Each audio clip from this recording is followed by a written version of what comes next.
Un policier raciste a rasé la tête d'un enfant mexicain dans une salle d'audience avant son témoignage, ignorant que son père était le directeur du FBI.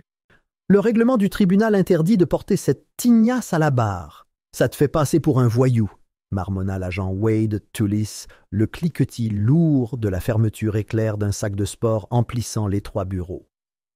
Elias Mendoza resta figé, les yeux rivés sur la tondeuse électrique que tenait maintenant sa main calleuse. Les doigts du garçon se crispèrent sur le papier qu'on lui avait demandé de lire plus tard, son témoignage. Ses cheveux noirs, soigneusement peignés par sa mère ce matin-là, bougeaient légèrement sous le courant d'air de la ventilation, comme s'il était conscient de leur sort. « Tu veux être pris au sérieux, n'est-ce pas ?» poursuivit Tullis, un rictus narquois au coin des lèvres. Son uniforme paraissait raide et pressé, son badge luisant sous la lumière fluorescente. Mais quelque chose dans sa posture, trop décontractée, trop à l'aise, ne correspondait pas à la tension qui flottait dans l'air. Elias hésita. « Je ne pense pas que je sois censé... » « Inutile de réfléchir, » rétorqua Tullis en s'approchant. « Il suffit de rester assis tranquillement. » La porte se referma derrière eux, étouffant le bourdonnement du couloir. Personne n'avait demandé pourquoi un garçon de 12 ans avait été emmené dans une chambre privée sans surveillance. Personne n'avait même posé la question. L'employé, absorbé par ses formalités administratives, leur avait fait signe de passer après que Tullis eut prétendu assurer la sécurité. Elias s'assit lentement sur la chaise contre le mur. À peine ses genoux fléchissaient-ils que l'agent posa une main ferme sur son épaule, le maintenant immobile. La tondeuse bourdonna. Elias tressaillit. « Voilà, bravo !» marmonna Tullis en pressant la lame contre la tête d'Elias. Des touffes de cheveux commencèrent à tomber en touffes irrégulières sur le sol, se collant au col du costume du garçon et à son cou humide. Elias ferma les yeux et serra les poings sur ses genoux. Le bourdonnement s'amplifia dans ses oreilles, couvrant tout le reste, son cœur, sa peur, le sentiment que quelque chose n'allait pas, mais qu'il ne pouvait pas l'arrêter. Tullis ne dit rien d'autre. Il n'en avait pas besoin. 15 minutes plus tard, la porte s'ouvrit en grinçant et Elias sortit. Il avait le crâne rasé de près. Ses oreilles étaient rouges, sa peau marbrée de minuscules coupures, là où la lame avait été enfoncée. Ses épaules s'affaissaient sous le poids de la honte. Et la salle d'audience semblait plus froide que ce matin-là. Miguel Rojas, assis au premier rang de la galerie, se retourna et cligna des yeux sous le choc. Son regard passa du visage d'Elias au cuir chevelu luisant, puis au papier mou toujours serré dans la main tremblante de son ami. « Élie » murmura-t-il à peine audible. L'avocat de la défense, un homme au regard perçant nommé Carter Hall, pencha légèrement la tête, plissant les yeux. Son stylo s'immobilisa au-dessus du bloc-notes jaune posé sur ses genoux, un clic se mettant en place, mais il ne dit rien, pas encore. Le juge Malkin entra par la porte de la salle, appelant la salle à l'ordre d'une voix monocorde et expérimentée. Il ajusta sa robe et s'assit lourdement derrière le banc, ignorant, ou faisant semblant, que quelque chose clochait. Elias monta à la barre. Sa petite silhouette paraissait encore plus petite derrière le grand panneau de bois. Le microphone était trop haut. Il dut donc tendre le cou pour parler. L'huissier ne prit pas la peine de le régler pour lui. « Dites votre nom complet », ordonna le procureur. « Elias Mateo Mendoza », répondit-il d'une voix faible mais assurée. Son regard se porta brièvement sur la galerie. L'agent Tullis était assis au deuxième rang, les bras croisés, le visage indéchiffrable. Sa présence était comme une ombre sur la poitrine d'Elias, pesant d'un poids invisible. Chaque fois qu'Elias ouvrait la bouche, il se demandait si prononcer le mauvais mot ferait réapparaître ce bourdonnement dans ses oreilles.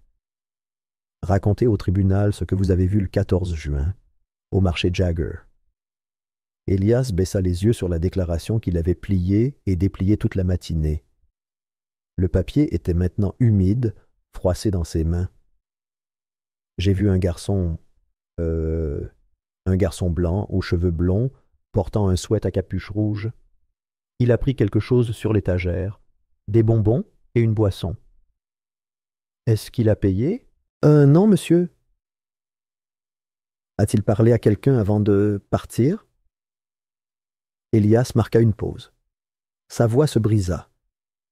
Il a regardé Miguel et il a ri. Puis il a dit au caissier que Miguel était responsable. Mais Miguel n'a même pas quitté le rayon des céréales. La pièce était silencieuse. Un silence de mort. Le procureur hocha la tête. Merci, Elias. Alors que le garçon descendait, ses jambes lui semblaient creuses. Il aperçut à nouveau Miguel, son meilleur ami, assis à fixer le sol, les poings serrés sur ses genoux. Tulis ne le quitta pas des yeux. Ce que la salle d'audience ignorait, ce qu'Elias lui-même ignorait, c'est que quelqu'un d'autre l'observait depuis le dernier rang. Un homme vêtu d'une simple veste anthracite et de lunettes à monture noire était assis seul. Il n'avait pas bougé. Il n'avait pas réagi. Mais il avait tout vu. Le cuir chevelu pâle, l'immobilité anormale dans la posture du garçon. La voix d'Elias tremblait, non pas de trac, mais de peur. Il s'appelait Rafael Mendoza. La plupart des personnes présentes dans la salle d'audience pensaient qu'il n'était qu'un simple huissier, peut-être un assistant juridique. Personne ne le reconnaissait comme l'actuel directeur de la division des opérations internes du Bureau fédéral des infractions criminelles. Ce n'était pas surprenant. Raphaël était rarement en public. Il avait passé les 5 dernières années à démanteler des réseaux de corruption de l'intérieur, se faufilant dans les audiences sous des pseudonymes, restant assis en silence, observant ceux qui clignent des yeux quand ils pensent que personne ne les remarque. Mais cette fois, c'était différent. Cette fois, c'était son fils. Raphaël traquait les signalements de mauvaise conduite dans le comté de Franklin depuis plus d'1 an. Des policiers supprimant des preuves, des mineurs menacés de silence, des juges rejetant discrètement les plaintes pour mauvaise conduite. Mais il n'avait jamais eu de porte de sortie claire. Le système se protégeait tout seul, jusqu'à maintenant. L'instant où il vit Tulis poser la main sur l'épaule d'Elias dans le couloir, Raphaël sut que quelque chose clochait. Il était resté assis, caché derrière la foule, et lorsqu'Elias revint sans ses cheveux, Raphaël en eut le souffle coupé. Ce n'était pas seulement un abus de pouvoir, c'était personnel, stratégique, de l'intimidation intentionnelle. Cela changea tout. Il avait prévu de consacrer quelques mois supplémentaires à la collecte de preuves. Maintenant, il ne pouvait plus attendre. Dès la levée de l'audience, il s'éclipsa avant que quiconque ne puisse le reconnaître, se dirigeant droit vers sa voiture. Dans la boîte à gants se trouvait un émetteur dissimulé. Il l'ouvrit, inséra une puce de sa veste et commença à télécharger les images prises par la caméra piéton d'Elias. Parce que Raphaël savait que ce jour pourrait arriver. Des mois plus tôt, il avait donné à Elias un petit appareil. Juste pour se protéger, avait-il dit avec désinvolture. Elias ne l'avait jamais remis en question. Il pensait que c'était pour les urgences. Il ignorait qu'il enregistrait audio et vidéo. Les images étaient accablantes. Pas seulement la coupe de cheveux, les menaces, le ton, le silence lorsqu'Elias gémit. « Arrêtez, s'il vous plaît. » Raphaël se la rejoint une fois dans la voiture, la mâchoire serrée, les jointures blanches sur le volant. Il composa un numéro sécurisé. « Code rouge, dit-il. Comté de Franklin. Opération fer de lance est active. Commencez le protocole d'extraction, discrètement. » Il ne leur dit pas que c'était son fils. Il n'était pas obligé. Ce soir-là, Elias était assis à table avec Miguel, leurs assiettes intactes refroidissant entre eux. « J'ai l'air bizarre ?» demanda Elias en se grattant le crâne nu. Miguel secoua vivement la tête. « Tu as l'air en forme, mon pote. Comme 20. 20 ? Tu sais, le chauve dans les films d'action. » Elias sourit légèrement, mais il n'atteignit pas ses yeux. Au bout du couloir, Raphaël se tenait dans l'embrasure de la porte de son bureau, observant les garçons, écoutant, calculant. Il savait que le piège avait été refermé. Il ne lui restait plus qu'à le resserrer, pièce par pièce. Et ce qu'il vit ce matin-là déclencha une série de manœuvres qu'il préparait depuis des mois. Elias l'ignorait, mais le piège se refermait déjà. « Je vous le dis, Il l'a cherché. Il a dit qu'il voulait avoir l'air propre avant de témoigner, dit l'agent Wade Tullis, adossé au fauteuil en cuir rigide de la salle d'audience, les bras tendus comme s'il était maître de la pièce. Sa voix portait, décontractée et forte. Les deux agents du contrôle interne assis en face de lui échangèrent un bref regard, mais ne dirent rien. Tullis prit leur silence pour un accord, pour un « Ce gamin a du caractère !»« Ça se voit », ajouta Tullis avec un haussement d'épaules, regardant le distributeur automatique derrière eux. « J'ai pensé qu'une coupe de cheveux l'aiderait à se concentrer. Ils font ça aussi à l'académie. La discipline avant tout. » L'agent Deacon lissa son bloc-notes, griffonnant lentement, sans rien dévoiler.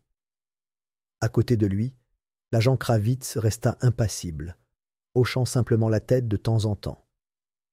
Aucun des deux agents ne corrigea Tullis.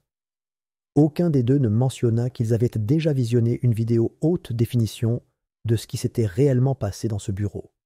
La voix effrayée du garçon, le tremblement de ses mains, le « s'il vous plaît » discret, juste avant que la tondeuse ne se mette à bourdonner. Les agents n'avaient pas besoin de défier Tullis pour l'instant. En fait, c'était le but. Le plan de Rafael Mendoza avait commencé. Tôt ce matin-là, alors qu'Elias dormait encore, et que le soleil entrait par la fenêtre de la cuisine de la maison des Mendoza, Rafael avait téléchargé la vidéo dans des archives fédérales sécurisées. Il l'avait regardée 3 fois la veille, la mâchoire serrée, les doigts crispés sur son stylo à chaque nouvelle lecture. Ce n'était pas seulement l'acte, c'était l'intention. Tullis n'avait pas agi impulsivement. Il avait apporté le coupe-ongle. Il l'avait nettoyé. Il l'avait planifié. L'étape suivante fut rapide. Une plainte anonyme, signée seulement « Observateur fédéral concerné », atterrit sur le bureau de la Commission de contrôle judiciaire de l'État. L'enveloppe contenait une clé USB, une transcription écrite et un compte rendu horodaté de l'incident au palais de justice. Aucun nom n'était donné, seulement des preuves. De retour chez lui, Elias était assis en face de son père à table, son assiette à peine effleurée. Il passait ses doigts sur son cuir chevelu, où une barbe de 3 jours commençait à peine à pousser. Sa voix était basse. « Puis-je la laisser repousser ?» Raphaël leva les yeux de son thé, la voix calme mais assurée. « Tu n'as rien fait de mal, » dit-il.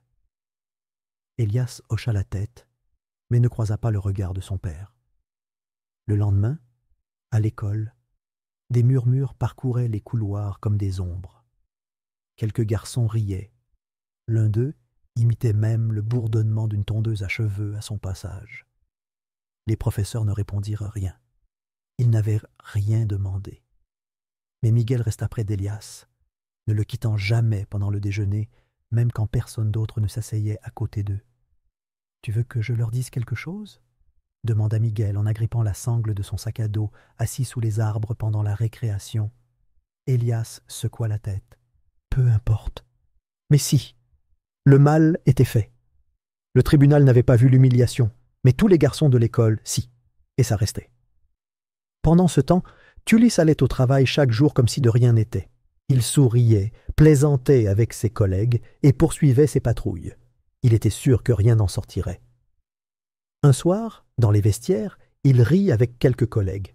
« On dit que je fais l'objet d'une enquête pour avoir coupé les cheveux d'un enfant, » dit-il en secouant la tête. « Et ensuite, on arrête des coiffeurs ?» Les hommes autour de lui ricanèrent. Tous sauf un. L'agent Nate Delling, nouveau venu dans la police, parlait à peine. Il hocha simplement la tête et garda le silence, son petit micro-cravate enregistrant chaque mot. Raphaël l'avait placé 3 semaines plus tôt dans le cadre d'une opération plus vaste. Et maintenant, le silence de cet homme discret allait s'avérer crucial. Mais il n'y avait pas que les agents et les officiers qui travaillaient en coulisses.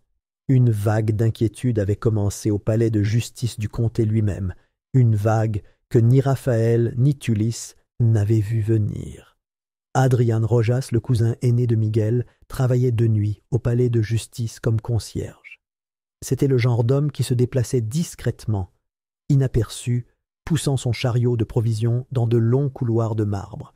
Il ne cherchait pas les ennuis, mais il remarquait les choses. 2 soirs après l'audience, Adrien trouva un petit tas d'objets jetés derrière la poubelle de la salle de réunion du personnel. Une boîte de tondeuse électrique vide, un chiffon de nettoyage déchiré imbibé d'antiseptique et 2 gants en latex froissé. Il faillit les jeter, mais quelque chose le fit s'arrêter. Des initiales étaient écrites au marqueur délavé sur la boîte. WW. Il se souvenait avoir vu ces lettres sur un casier en bas. Adrian rapporta les objets à la maison, incertain de leur signification. Il les tendit à son père, qui les remit à son tour à Miguel. Miguel arriva chez Elias le lendemain matin, essoufflé et les yeux écarquillés. « Regardez ce qu'Adrian a trouvé », dit-il en posant le sac sur la table. Les mains d'Elias tremblaient en déballant le plastique. Son père entra dans la pièce au moment même où Elias brandissait les gants. Raphaël se figea sur le seuil. « D'où ça vient ?» expliqua Miguel. Raphaël s'avança lentement, prit la boîte de tondeuse et la retourna. Il y avait le reçu encore collé au fond, daté de 3 jours avant l'incident, acheté dans un magasin de fournitures du coin sous le nom de Tullis. « Ça suffit !» dit doucement Raphaël, plus pour lui-même que pour les garçons. Il apporta la preuve dans son bureau, la plaça soigneusement à côté de son ordinateur portable et ouvrit une ligne sécurisée avec un homme nommé Nathan Kiel. Nathan n'était pas étranger au danger. Journaliste d'investigation chevronné, réputé pour traquer la corruption, il avait un jour démasqué le réseau de détournement de fonds d'un maire de la ville à l'aide d'une simple caméra embarquée et d'une enveloppe déchirée. Il devait une faveur à Raphaël, et Raphaël était prêt à la payer. Ce soir-là, les 2 hommes se rencontrèrent au fond d'une librairie fermée, vitrine recouverte de papier craft et lumière tamisée. Raphaël lui tendit une clé USB. « Vous la rendrez quand je le dirai », dit-il d'une voix ferme. Nathan hocha lentement la tête. « Compris. » De retour au vestiaire du commissariat, Tullis continua de jubiler. « Vous savez ce qui est drôle ?» dit-il en riant. Le gamin n'a même pas pleuré, il est resté assis là à trembler, comme un petit effrayé. Il ne termina pas. L'agent Dayling lui tourna le dos pour dissimuler la lueur de dégoût sur son visage. Plus tard, dans la soirée, l'enregistrement fut envoyé à Raphaël. L'empreinte vocale correspondait. Les preuves s'accumulaient d'heure en heure. Pourtant, Raphaël a tenu bon. Agir trop vite risquait de déclencher des réactions négatives. Procès nul, erreur de procédure, voire des poursuites judiciaires qui protégeraient Tullis. Il lui fallait le bon moment. Et surtout, il avait besoin du soutien du public. Alors il a attendu. Il a semé des indices subtils sur les réseaux sociaux. Il a divulgué une citation à un blogueur local. Il a laissé les rumeurs s'amplifier dans les milieux importants. Conseils scolaires, associations, juges à la retraite qui avaient encore du pouvoir à huis clos. Et peu à peu, la rumeur s'est transformée en question. Pourquoi personne n'a-t-il protégé le garçon? Tullis, aveugle à la pression qui montait autour de lui, a arpenté le palais de justice comme si de rien n'était. Interrogé par un autre policier sur les rumeurs, il a ri. « S'il vous plaît », a-t-il raillé, « personne ne va arrêter un policier décoré pour avoir coupé les cheveux d'un enfant. » Il n'a pas remarqué que le policier qui avait posé la question avait 2 téléphones dans sa poche, l'un allumé, enregistrant tout. Il ne remarqua pas le concierge dans le couloir qui marqua une pause et fixa la scène plus longtemps que d'habitude. Il ne remarqua pas la voiture garée de l'autre côté de la rue, où Raphaël était assis tranquillement au volant, observant, écoutant, attendant. Parce que l'étau se resserrait. Et l'agent qui pensait avoir réduit un garçon au silence allait bientôt l'apprendre. Mais il n'avait pas remarqué qu'un de ses copains portait un micro caché. L'agent Wade Tullis se tenait devant le tableau d'affichage, un café à la main, parcourant les derniers avis collés à côté du tableau de service défraîchi. Son regard parcourut les notes de formation et les rappels de politique jusqu'à ce qu'un titre en gras attire son attention. Tous les agents assurent doivent se soumettre à un examen par un tiers de leurs interactions antérieures avec des mineurs, à partir de ces instances. Il ricana et laissa échapper un rire discret. « Encore un numéro de cirque », murmura-t-il en froissant la tasse de café vide qu'il tenait à la main et en la jetant dans la poubelle débordante à proximité. Perte de temps. Pour lui, c'était de la politique. Le maire, essayant de se faire bien voir, un peu de tension dans les médias, et maintenant tout le monde devait assister à de nouvelles interviews. Il ne voyait pas ce que c'était vraiment, le début de l'acte final. Ce matin-là, la salle de briefing matinale du département était inhabituellement pleine.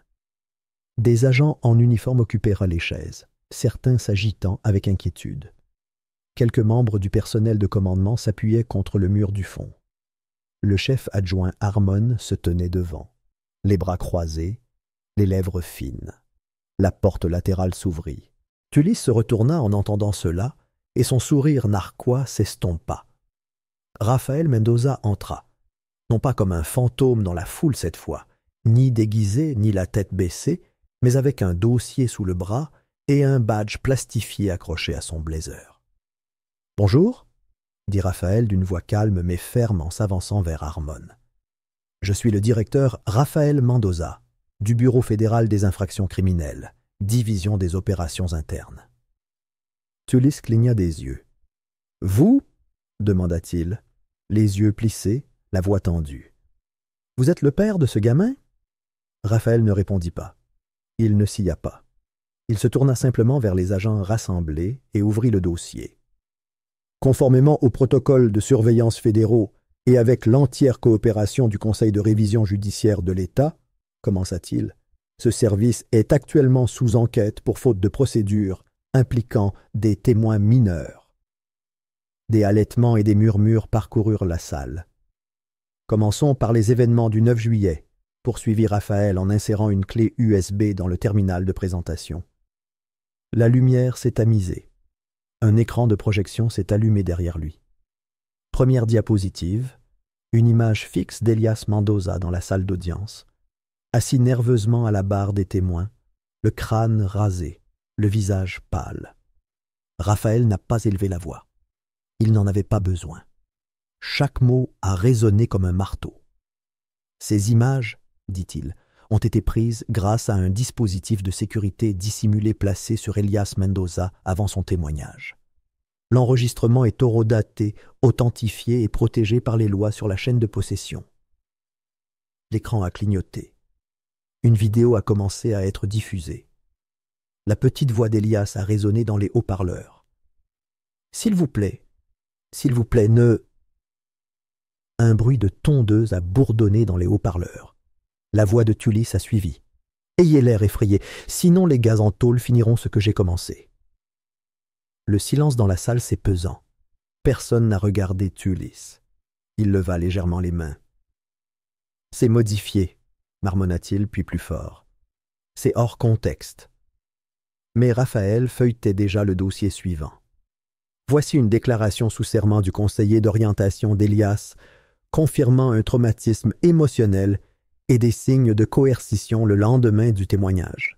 Voici, dit-il en sortant une photo du dossier, des clichés médicaux de légères écorchures sur son cuir chevelu, et ceci, Raphaël leva un sac plastique scellé pour pièces à conviction, et la boîte de tondeuse dont le numéro de série permet de remonter à un achat en magasin effectué sur le compte de l'agent Wade Tullis, récupéré par le personnel du tribunal.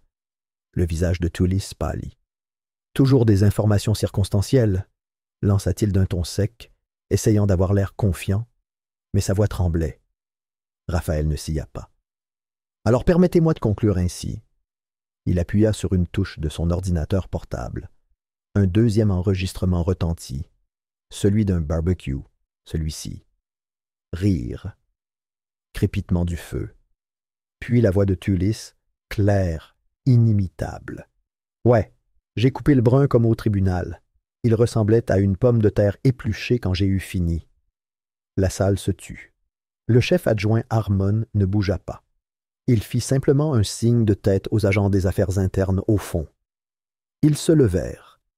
Agent Wade Tullis, vous êtes suspendu de vos fonctions dans l'attente d'une enquête fédérale approfondie sur votre conduite. Veuillez remettre votre badge et votre arme de service. » Tullis se leva lentement, les mains jointes. « C'est de la folie, » grogna-t-il. « Je sers cette ville depuis 17 ans. C'est politique. » Raphaël s'avança, juste assez pour que leurs regards se croisent. « Non, c'est la justice. » Devant le commissariat, une foule s'était rassemblée. Ce qui avait commencé comme de discrets murmures sur Internet s'était transformé en une véritable protestation publique. Le trottoir débordait d'élèves, de professeurs et de parents. Des pancartes flottaient au-dessus des têtes. « Qui a rasé la vérité ? Protégez le témoin, pas l'uniforme. Justice pour Elias. » À l'intérieur, Tullis fut escorté hors du bâtiment par une porte arrière, la tête baissée, la mâchoire serrée. Les caméras le filmaient toujours. En quelques heures, l'histoire de Nathan Kiel fit le buzz sur tous les écrans de la région. Rasé jusqu'à silence, l'humiliation d'un enfant témoin. La vidéo fut diffusée, le visage d'Elias flouté. Mais le son, le ton, la cruauté, rien de tout cela n'avait été modifié. La réaction du public fut immédiate. Indignation, revendication. Les parents d'élèves envahirent les réunions du conseil scolaire. Les avocats déposèrent des requêtes. Les organisations de défense des droits civiques publièrent des déclarations. Et la réputation du comté de Franklin fut mise à mal. Au palais de justice, le juge Malkin était assis dans « Vous avez été cité à comparaître lors de l'audience de surveillance, » dit-il. « Ils veulent que vous répondiez de la façon dont le garçon est entré au tribunal sans avocat. » Le visage du juge pâlit. De l'autre côté de la ville, dans la salle d'audience du Capitole de l'État, une salle d'audience avait été aménagée. Les caméras tournèrent. Les sièges se remplirent rapidement. Les membres du comité de surveillance de l'État étaient alignés sur le banc. Raphaël s'assit sur le côté, observant silencieusement. Elias était assis au centre de la salle, bien habillé, ses cheveux commençant à repousser, une petite mèche étant maintenant visible au sommet de sa tête. Miguel était assis à côté de lui, serrant un dossier sur ses genoux. Un léger murmure emplit la salle lorsque le président demanda le silence. « Jeune homme, dit-il, vous pouvez commencer. » Elias regarda autour de lui. Les rangées d'inconnus, les objectifs des caméras, les murs lambrissés de bois clair qui lui rappelaient cette salle d'audience. Puis, son ami. Miguel hocha la tête.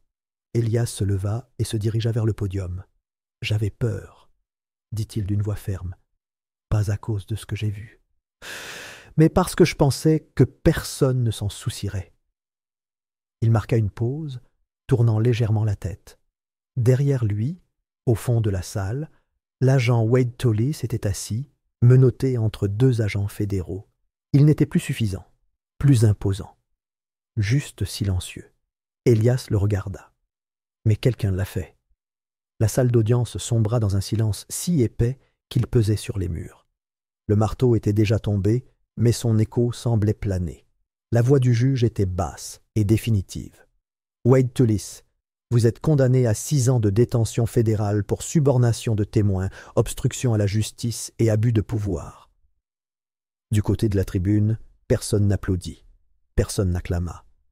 Mais l'absence de célébration portait un poids en soi, une compréhension partagée que la justice, la vraie justice, n'était pas bruyante. Elle était longue, patiente, méritée. Tullis ne répondit pas lorsque l'huissier le menotte. Il ne regarda personne non plus. Son sourire suffisant et sa posture détendue avaient disparu. Il se déplaçait comme un homme qui comprenait enfin l'ampleur de ce qu'il avait tenté d'enterrer, et à quel point cela avait refait surface. Devant le palais de justice, les journalistes se pressèrent sur les marches, flash allumés. Mais l'attention s'était déplacée.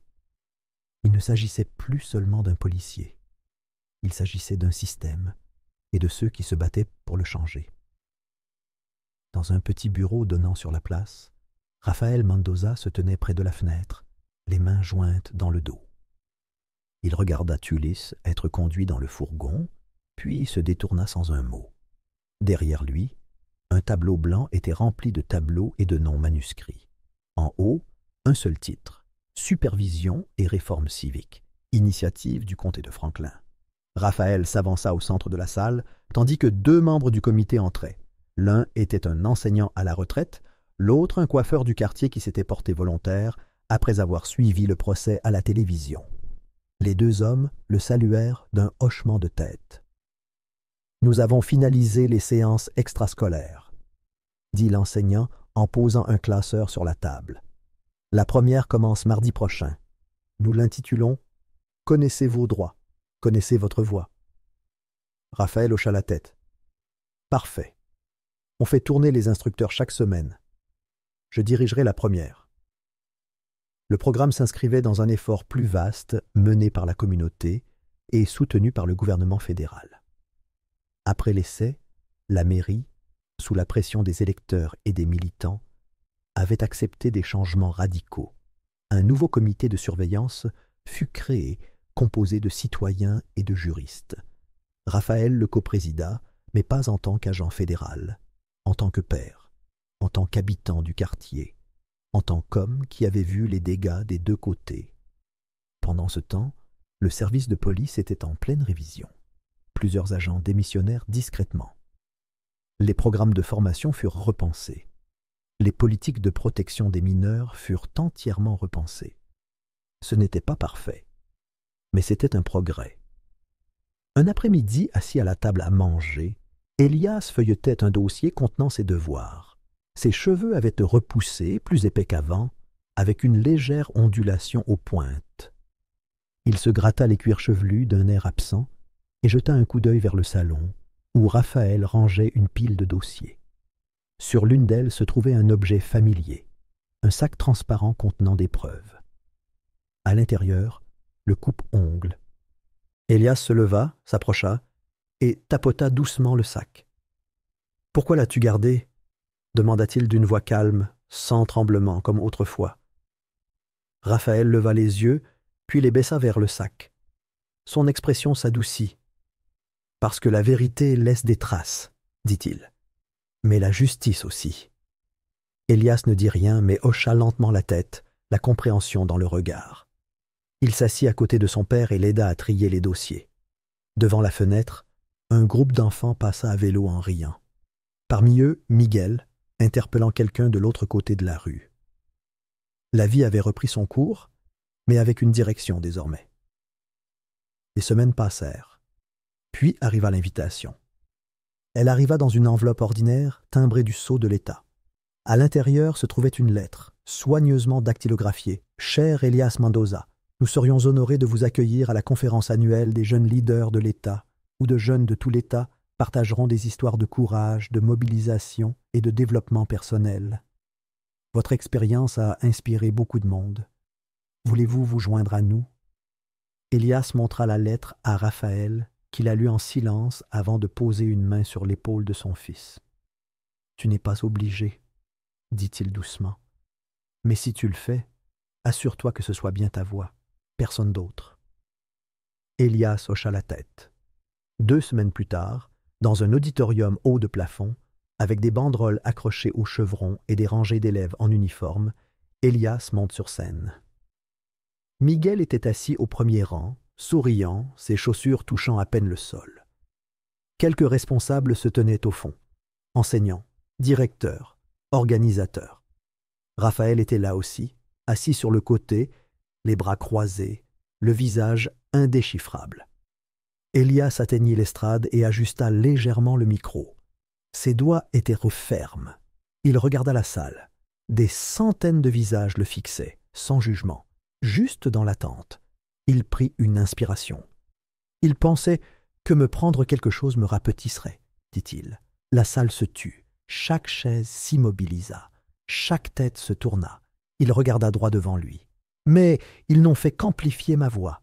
Un battement passa, puis un autre. Et puis, comme une vague, la salle entière se leva.